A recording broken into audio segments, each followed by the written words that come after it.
I battled stage 5 cancer for over 7 years, but in reality, it wasn't the cancer that was killing me, but my daughter who had been switching my pills the entire time.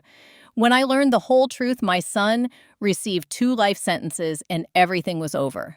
The blue pill that was supposed to save me suddenly smelled sweet, and I soon understood why. 7 years after the onset of so-called stage 5, behind the charts, behind the bold words, I learned to count my days in pills. The morning blue, the midday white, the evening crescent, each one was a promise I remembered like a hymn. My daughter Tessa kept the box as carefully as a drawer of silverware.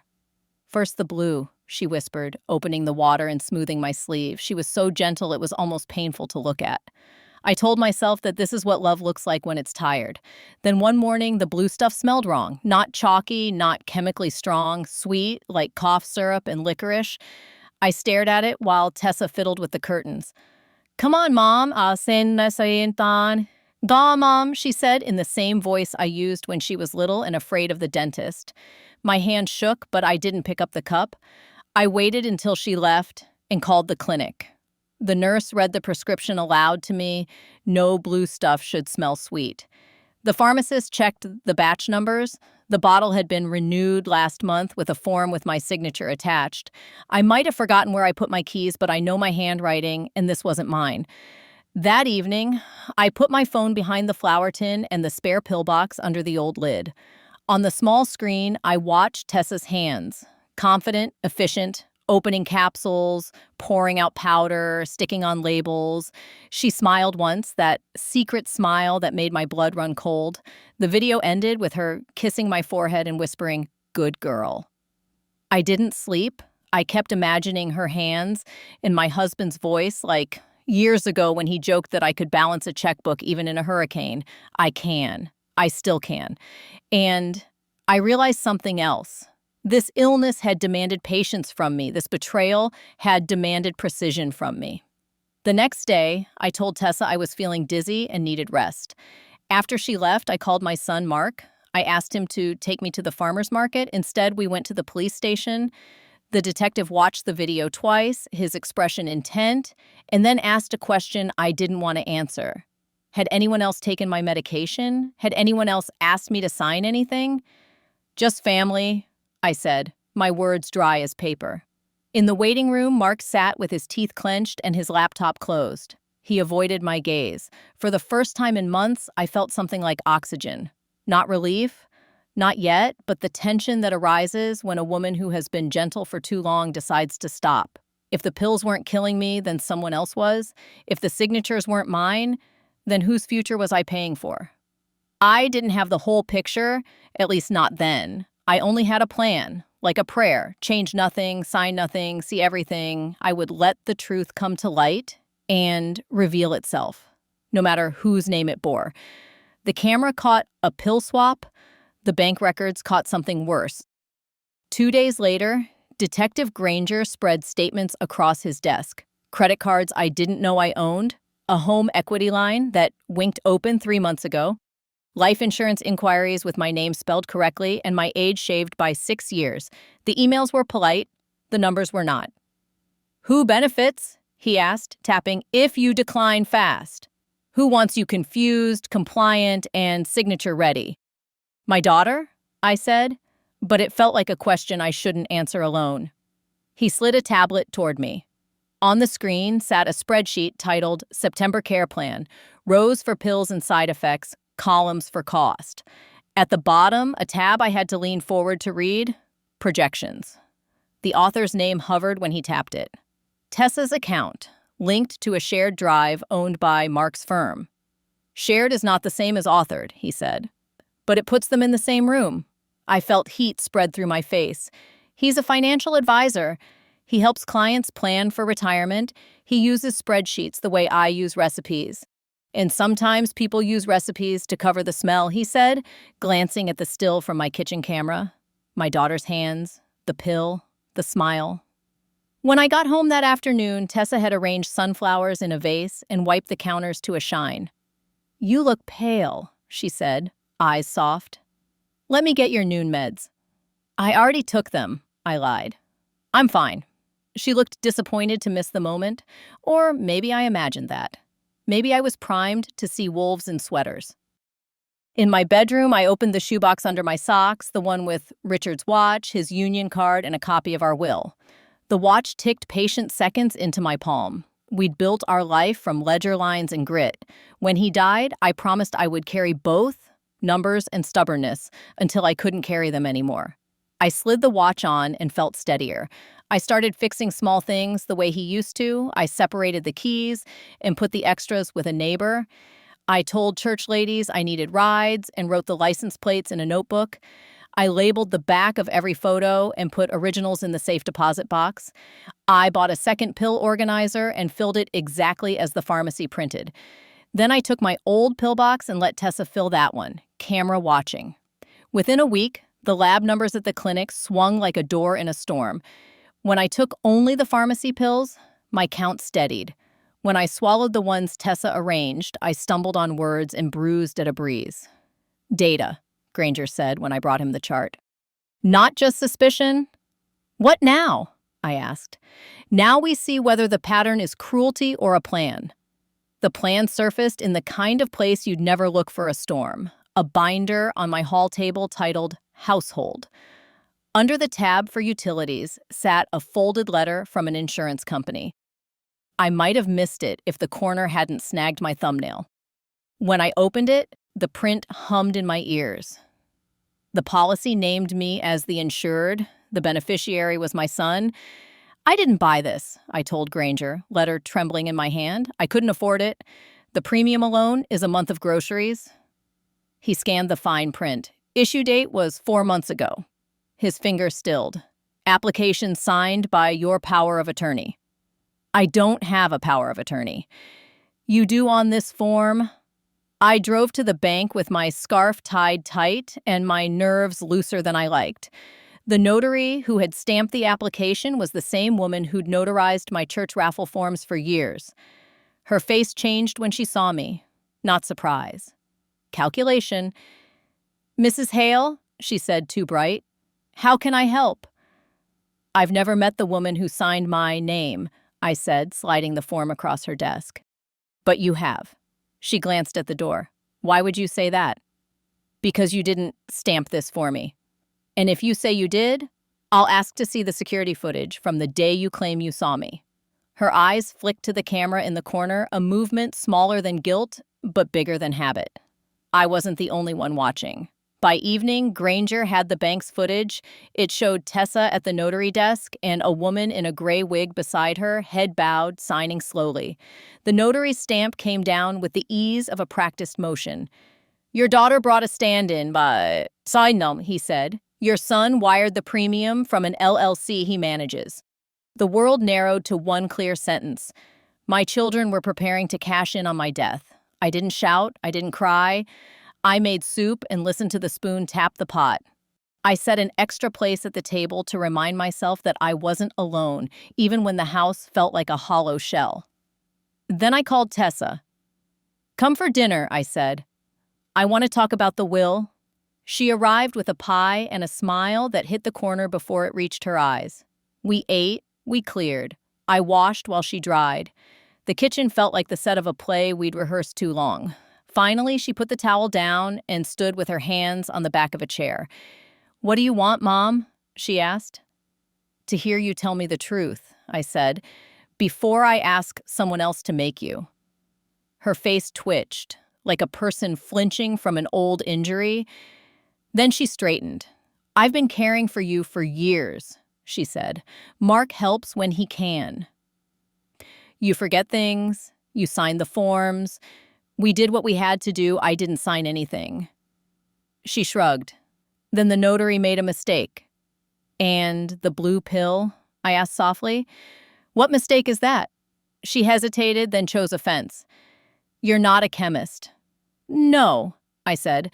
I'm a mother who knows the smell of poison when it's delivered with a kiss. Her mouth opened, closed. She reached for the chair again. You don't understand how expensive this is, she whispered. Your care, your house, everything. Mark handles the numbers. I handle the hours. We're drowning. Drowning me by the teaspoon, I said. Color rose in her cheeks. You think I wanted this? He said you were making dangerous choices. He said you were going to leave everything to the church. He said we'd lose the house anyway if you fell or forgot the stove. He said the policy was just a safety net. He who? She looked toward the window, though the blinds were down. You know who. Say his name, I said. She pressed her lips together. Mark. I stood still long enough to hear the refrigerator cycle off and the house go quiet. The police have the video, I said. They have the bank footage. They have the emails. You can either walk into that station tomorrow and tell them how he roped you into this, or you can wait until they come here and tell me I've lost both my children at once. She started to cry, not the soft kind that melts a mother, the hard, panicked kind that snaps the air in a room. He said, if I didn't help, he'd cut me off, she whispered. He said nobody would believe me if I changed my story. He said you were sick and stubborn, and we had to make decisions for you. He said the blue would calm you. It did, I said. It calmed me into needing him. She wiped her face with the dish towel and left in a rush. I didn't sleep. I sat at the table with the light off and watched the window turn from black to gray. In the morning, I called Granger. She's scared of him, I said, and she's still protecting him. Fear makes poor decisions look like plans, he said. We'll ask the prosecutor for immunity if she cooperates. Tessa agreed to meet him that afternoon. She never arrived. They found her at the bottom of her apartment stairs, neck broken, laundry basket spilled beside her like props from a tragedy. The building camera malfunctioned. Her phone was missing. The coroner called it an accident. Granger did not. She was going to talk, he said, and then she didn't get the chance. Grief is a tidal thing. It rips out without regard for what it drags with it. I stood in my kitchen and felt it pull, and I held the counter with both hands and refused to move. I told myself I could rage later. Right now, I needed to remember how to breathe and how to list tasks on a notepad. I wrote 3 lines: call lawyer, change locks, don't tell Mark. Mark called me first. Mom, he said, voice raw. Have you heard about Tessa? I'm heading to you. You shouldn't be alone. For a strange second, I wanted to believe him. Then I remembered the wire transfer to the LLC and the policy letter and the column labeled projections. I'm with friends, I said. Stay home. I insist, he said, and hung up. I called Granger and left the line open. 10 minutes later, Mark's car slid to the curb. He came in like a storm in a suit, tie askew, eyes edged red. He hugged me hard. I let him. I let his shoulder tremble against my cheek and his hand rub circles on my back the way I used to soothe him after nightmares about wolves. They said she fell, he whispered. I know, I said. A terrible accident. He pulled away enough to search my face. You're taking your pills, right? I am. The blue helps with the anxiety? I'm sure it helps something, I said. He sat at the table and stared at the empty chair where Tessa had dried the dishes. She always meant well, he said, even when she made foolish choices. She did, I agreed. He looked at the wall where family photos hung. Birthdays, graduations, a beach day with wind-tangled hair. His eyes paused on one. Him and Tessa on the front steps, shoes untied, knees scabbed, grins huge. He swallowed and looked back at me. We have to be practical now, he said, about your care, about the house. I can't lose you too. You won't, I said. If we're honest, honesty is a trap when it's set with bait someone can't resist. I opened my purse and took out the household binder. I laid the insurance letter on top and slid it across. What's this? He asked, casual as a man inspecting a menu. You tell me. He read quickly, too quickly. He didn't get stuck on the premium total or the beneficiary line. He didn't look for me to explain. He just frowned at a date and nodded to himself like a person checking a calculation. Where did you get this? He asked. In the binder. He set the letter down and folded his hands. You shouldn't worry yourself with paperwork. It's all very standard. We had to put some things in place just in case I died. In case you needed care beyond what we can provide. Who is we? He held my eyes without blinking. Family. Family does not forge signatures. He leaned back. That's a serious accusation. So is attempted murder, I said. The room went very still. The refrigerator cycled on, and in that dumb, ordinary sound, I heard the last of the illusions lift. He stood slowly and adjusted his tie. You are overwrought. Sit down, I said, or leave. He left. Granger called as the door shut. If he's as smart as he thinks, he'll accelerate, he said. Accidents cluster when plans start to wobble. Accidents did. A week later, a burner left on in my kitchen filled the house with gas while I napped, except I no longer napped when I cooked. The front step loosened on a morning when I took the trash out, except I had already asked my neighbor's grandson to carry the bins. A truck clipped my bumper and sped off, except my church friend's dash cam caught the plate. Granger's unit tightened around me like a net you choose. Quiet patrols, a camera across the street, a recording device under the hall table. I lived like a woman in a story who opens her door only to names she has spoken out loud. I baked bread and pretended not to notice the car that idled 2 blocks down. Mark texted like a doting son, "How are you? Need anything? I can bring groceries." He asked about the blue pill. He asked about sleep. He asked far too often whether I had thought more about the assisted living option. I answered like a woman with nothing on her mind but knitting and the next clinic visit. I said yes to apples and no to visits. I said my neighbor was staying with me. I told him I had started journaling per my therapist's advice and left a new notebook by the phone. The notebook was a decoy.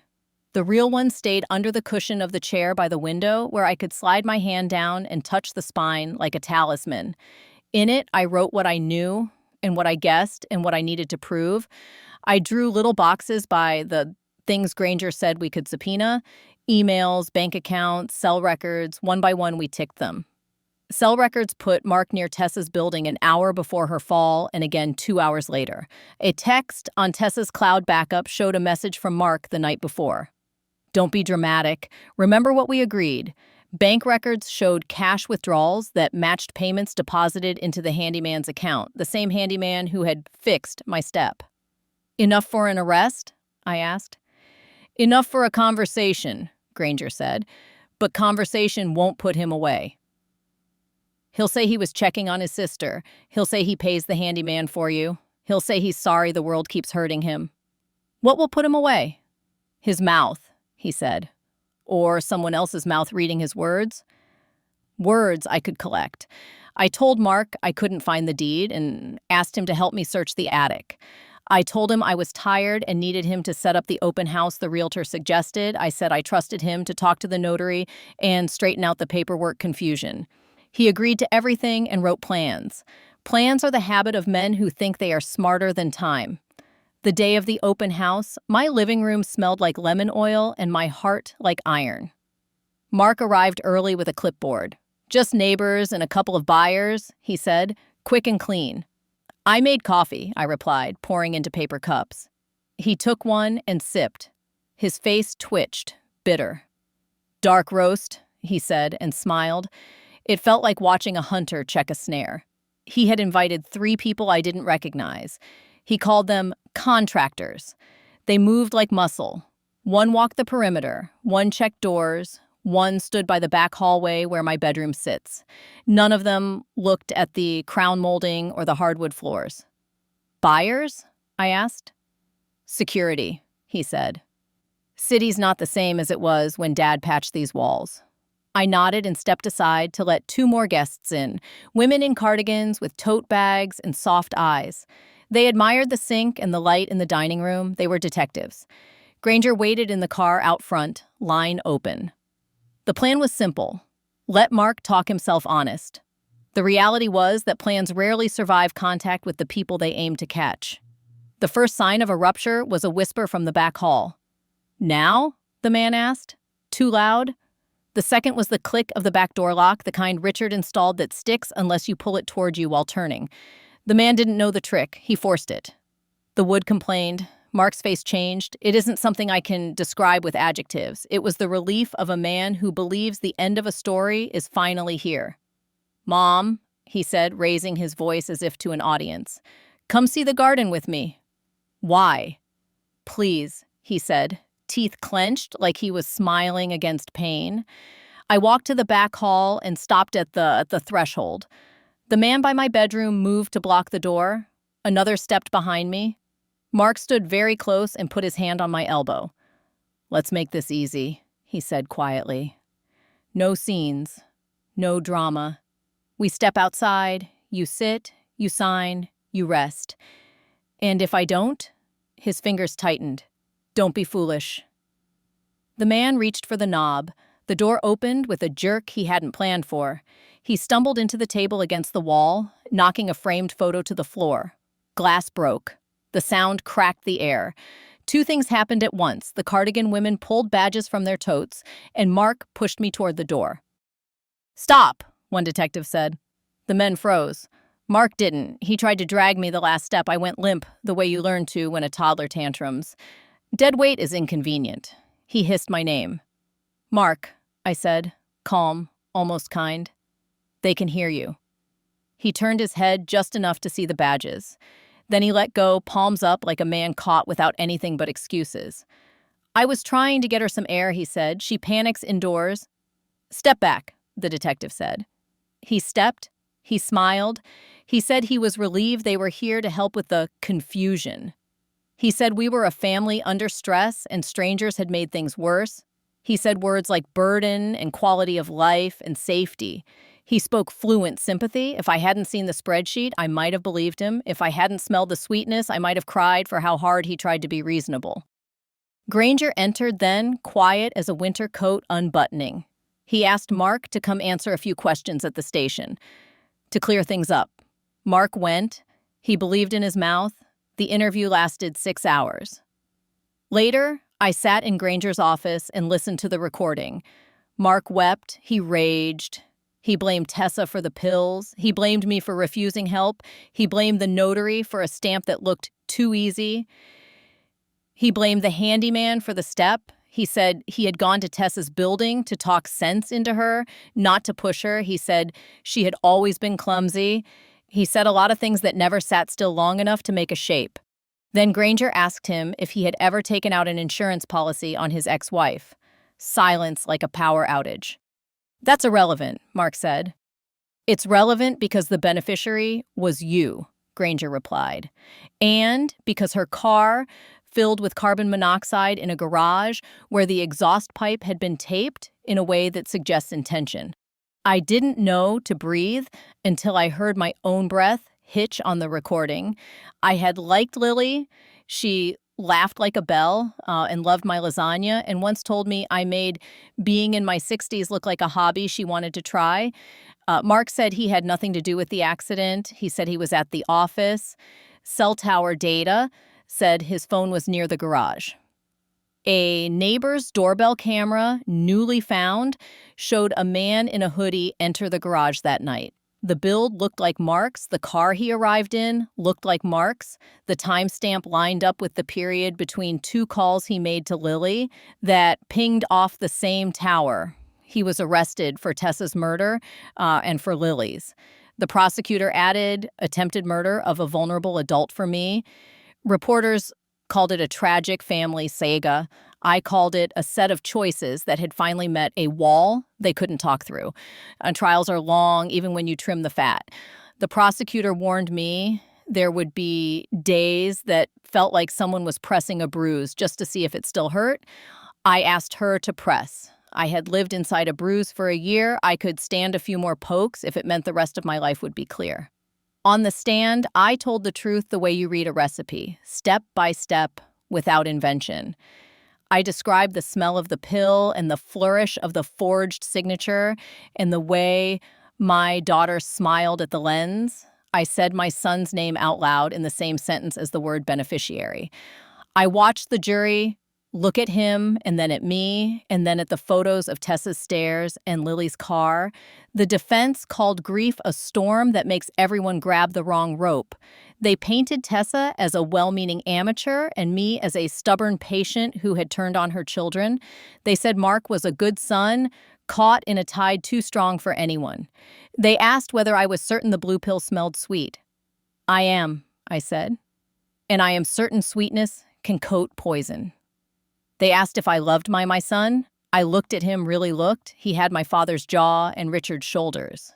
He had a way of arranging his face like a man posing for a headstone, solemn and brave. I thought about the mornings he had brought me coffee and the afternoons he had pressed for signatures. I love the boy I raised, I said finally. I don't recognize the man who tried to bury me while I was still breathing. Verdicts arrive like doors opening. First a breath, then a swing, then the view you will live with. The jury found Mark guilty on all counts. The judge's voice didn't waver when she pronounced 2 life sentences for the murders and additional years for the rest. People asked me afterward if I felt victorious. I felt tired. I went home and took off my shoes in the kitchen and listened to the house settle around me. I made tea and sat at the table and laid my palm flat on the wood as if I could bless it. Then I did the thing that surprised me. I cried for the small boy who once believed a grandmother could fix anything with tape and a spoonful of honey. The house is quiet now, in a way that feels like peace and not absence. My pillbox holds only what the pharmacy gives me. I bake bread on Sundays again. I teach the neighbor's granddaughter how to braid and let her overwater my philodendron. I go to the clinic and flirt with the nurse who calls me her favorite troublemaker because I bring crossword clues to exchange for gossip. Sometimes at night, I put on Richard's watch and walk the hall, touching the frames he leveled years ago. Tessa's smile looks steadier in the photos than it did at the end. I tell her I'm sorry I didn't see fast enough. I tell Lily I wish I had known to ask better questions. I tell myself that forgiveness and justice are not twins. They don't have to be born together to live in the same house. I still keep the notebook under the chair cushion, not because I am afraid, but because habit can be a kind of prayer. On the first page, I wrote a sentence the week after the verdict. I'm not a victim of my disease or of my family. On the last, I wrote a list of things that taste sweet and mean no harm. Ripe peaches, warm milk, the frosting on a cake, a child decorated with too many sprinkles. The rest sits in the middle, steady as the tick of a watch. A woman learned that the worst pain is not always the one that shows up on a scan. She learned that loving a child and protecting herself can look like standing on opposite sides of a courtroom. She learned that if you hide a camera behind a flour tin and a spine behind a soft sweater, you can gather the truth grain by grain until it weighs more than any lie in the room. And she learned that when the truth finally speaks, it does not shout. It knocks once, hard, and waits for you to open the door. The weeks after the sentencing carried a peculiar quiet, like the hour after a storm when you step outside and find the world recalibrating. I caught myself listening for my phone, for the texts that had once come too often. Silence is a language.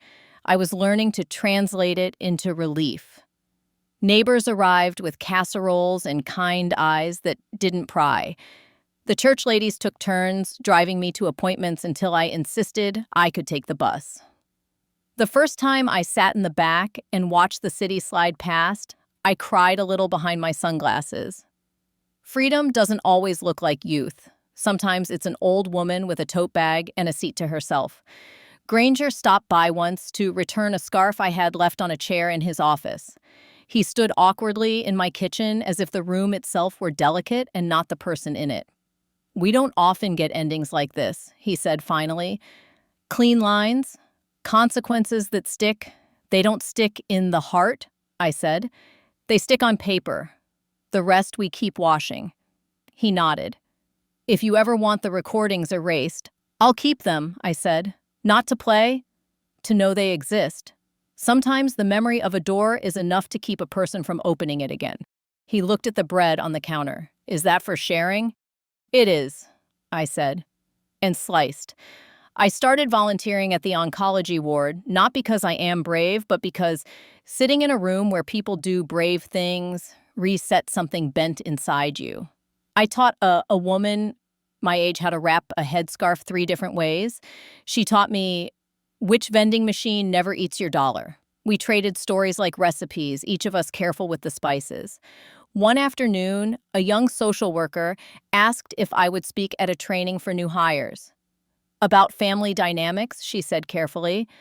About boundaries? I laughed once, sharp, and then agreed.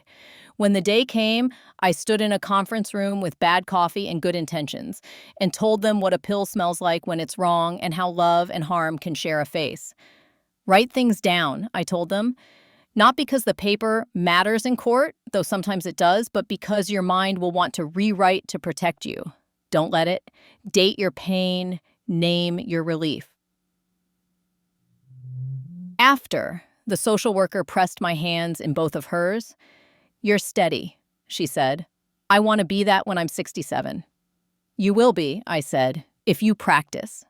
Practice, I have learned, is a grandmother's superpower. We practice patience into muscle memory. We practice kindness until the hand reaches for the kettle before the mouth can ask. We practice saying no to things that dress like duty and yes to things that taste like life. On the anniversary of the day, the blue pill smelled sweet. I walked to the farmer's market and bought peonies I couldn't quite afford. I trimmed the stems in my sink and thought about Tessa arranging sunflowers that afternoon. I set the peonies in the old glass pitcher and let them fall open at their own pace. A neighbor knocked around dusk. You have a visitor, she said, eyes soft. Didn't want to surprise you. A boy stood on my porch, 15 maybe, shoulders too big for his shirt, haircut done in a kitchen by a hopeful aunt. Are you Mrs. Hale? He asked. I am. He looked at his shoes. My mom used to know Tessa. She said you might have some of Tessa's old books. For school, I have a shelf of paperbacks with Tessa's name in shaky childhood letters. I brought 3 to the door. He held them, like a person holds a new language. Thank you, he said. He started to go and then turned back. My mom said to tell you you're the bravest person she never met. I smiled in a way that felt like investing in something that accrues interest slowly. Tell your mom I'm just stubborn, I said. And tell her to be too. After he left, I opened my notebook and wrote one more line. I lived. It felt both like a boast and like a benediction. If you ask me now whether I could have forgiven without the sentences, I don't know. If you ask me whether justice mended the tear, I don't think that's what justice does. It doesn't sew, it binds. It says, here is where the fabric ripped, and here is the thread that will keep it from opening again. The mending, the small, daily stitches, that's our work. So I cook, and I write, and I call the women from church who live alone and tell them I'm coming by with fruit. I sleep with the window cracked, even in winter, because I like the way the air reminds me the world is bigger than my house. I let myself miss what is gone without pretending it was something else. I bless the sweet things that are harmless. I keep the camera just in case. And when the blue pill sits in my palm each morning, chalky and clean, I think of the day it betrayed me and the day it didn't. I swallow and I breathe and I say, not out loud, but with the certainty of bone, never again. My grandma told me this story. I have many more stories. Subscribe so you don't miss the most interesting things.